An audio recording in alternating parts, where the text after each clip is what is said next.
السلام علیکم my friends and family, ریو بصری آپ سے مخاطب ہے۔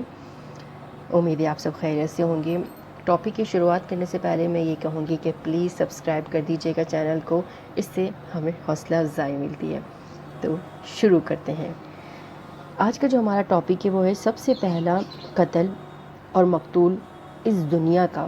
یہ جب دنیا بنی تھی تو اس دنیا کا سب سے پہلا قاتل اور مقتول کون تھا؟ روئے زمین پر سب سے پہلا قتل قابیل اور سب سے پہلا مقتول حابیل ہے۔ قابیل اور حابیل یہ دونوں حضرت آدم علیہ السلام کے فرزند ہیں۔ ان دونوں کا واقعہ یہ ہے کہ حضرت حوا رضی اللہ تعالیٰ عنہ کے حمل میں ایک لڑکا اور ایک لڑکی پیدا ہوئے تھے، اور ایک حمل کے لڑکے کا دوسرے حمل کی لڑکی سے نکاح کیا جاتا تھا۔ اس دستور کے مطابق حضرت آدم علیہ السلام نے قابیل کا نکاح لیوزا سے جو حابیل کے ساتھ پیدا ہوئی تھی کرنا چاہا، مگر قابیل اس پر راضی نہ ہوا کیونکہ اقلیمہ زیادہ خوبصورت تھی، اس لیے وہ اس کا طلبگار ہوا۔ حضرت آدم علیہ السلام نے اس کو سمجھایا کہ اقلیمہ تیرے ساتھ پیدا ہوئی ہے، اس لیے وہ تیری بہن ہے، اس کے ساتھ تیرا نکاح نہیں ہو سکتا، مگر قابیل اپنی ضد پر اڑا رہا۔ بالا آخر حضرت آدم علیہ السلام نے یہ حکم دیا کہ تم دونوں اپنی اپنی قربانیاں خداوند کے دربار میں پیش کرو، جس کی قربانی مقبول ہوگی وہی اقلیمہ کا حقدار ہوگا۔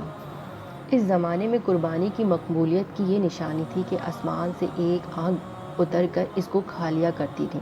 چنانچہ قابیل نے گیہوں کی کچھ بالیں اور حابیل نے ایک بکری قربانی کے لیے پیش کی۔ آسمانی آگ نے حابیل کی قربانی کو کھا لیا اور قابیل کی گیہوں کو چھوڑ دیا۔ اس بات پر قابیل کے دل میں بغض، حسد پیدا ہو گیا، اور اس نے حابیل کو قتل کر دینے کی ٹھان لی اور حابیل سے کہہ دیا کہ میں تجھ کو قتل کر دوں گا۔ حابیل نے کہا کہ قربانی قبول کرنا اللہ تعالیٰ کا کام ہے اور وہ متقی بندوں ہی کی قربانی قبول کرتا ہے۔ ساتھ میں حابیل نے یہ بھی کہہ دیا کہ اگر تو میرے قتل کے لیے ہاتھ بڑھائے گا تو میں تجھ پر اپنا ہاتھ نہیں بڑھاؤں گا، کیونکہ میں اللہ سے ڈرتا ہوں۔ میں یہ چاہتا ہوں کہ میرا اور تیرا گناہ دونوں تیرے ہی پلے پڑے اور تو دوزخی ہو جائے، کیونکہ بے انصافوں کی یہی سزا ہے۔ آخر کار قابیل نے اپنے بھائی حابیل کو قتل کر دیا۔ بوقت قتل حابیل کی عمر 20 برس کی تھی، اور قتل کا یہ حادثہ مکہ مکرمہ میں جبل سور کے پاس پیش آیا، اور بعض کا قول ہے کہ یہ بصرہ میں جو جگہ ہے مسجد اعظم وہاں پیش آیا، اور دن ہوا کرتا تھا اس زمانے میں منگل کا۔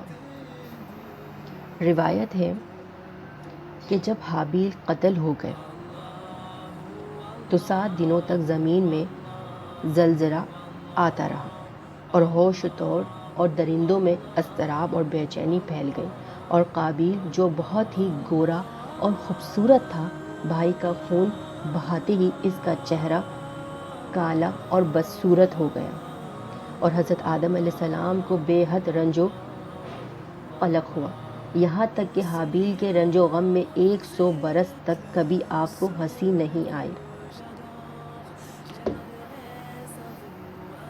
حضرت آدم علیہ السلام نے شدید غضبناک ہو کر قابیل کو پھٹکار کر اپنے دربار سے نکال دیا، اور وہ بدنصیب اقلیمہ کو ساتھ لے کر یمن کی سرزمین عدن میں چلا گیا۔ وہاں ابلیس اس کے پاس آ کر کہنے لگا کہ حابیل کی قربانی کو آگ نے اس لیے کھا لیا کہ وہ آگ کی پوجا کیا کرتا تھا، لہٰذا تو بھی ایک آگ کا مندر بنا کر آگ کی پرستش کیا کر۔ چنانچہ قابیل پہلا وہ شخص ہے جس نے آگ کی عبادت کی، اور یہ روئے زمین پر پہلا شخص ہے جس نے اللہ تعالیٰ کی نافرمانی کی، اور سب سے پہلے زمین پر خون ناحق کیا، اور یہ پہلا وہ مجرم ہے جو جہنم میں سب سے پہلے ڈالا جائے گا۔ اور احادیث شریف میں یہ ہے کہ روئے زمین پر قیامت تک جو بھی خون ناحق ہوگا قابیل اس میں حصے دار ہوگا، کیونکہ اسی نے سب سے پہلے قتل کا دستور نکالا، اور قابیل کا انجام یہ ہوا کہ اس کے ایک لڑکے نے جو کہ اندھا تھا اس کو ایک پتھر مار کر قتل کر دیا، اور یہ بدبخت نبی زادہ ہونے کے باوجود آگ کی پرستش کرتے ہوئے کفر و شرک کی حالت میں اپنے لڑکے کے ہاتھ مارا گیا۔ حابیل کے قتل ہو جانے کے 5 برس بعد حضرت شیث علیہ السلام پیدا ہوئے، جبکہ حضرت آدم علیہ السلام کی عمر شریف 130 برس کی ہو چکی تھی۔ آپ نے اپنے اس نونہار فرزند کا نام شیش رکھا۔ یہ سریانی زبان کا لفظ ہے، اس کے معنی ہے اللہ کا عطیہ۔ حضرت آدم علیہ السلام نے 50 صحیفے جو آپ پر نازل ہوئے تھے، ان کی سب حضرت شیث علیہ السلام کو تعلیم دی اور ان کو اپنا وصی و خلیفہ اور سجادہ نشین بنایا اور ان کی نسل میں خیر و برکت ہونے کی دعائیں مانگی۔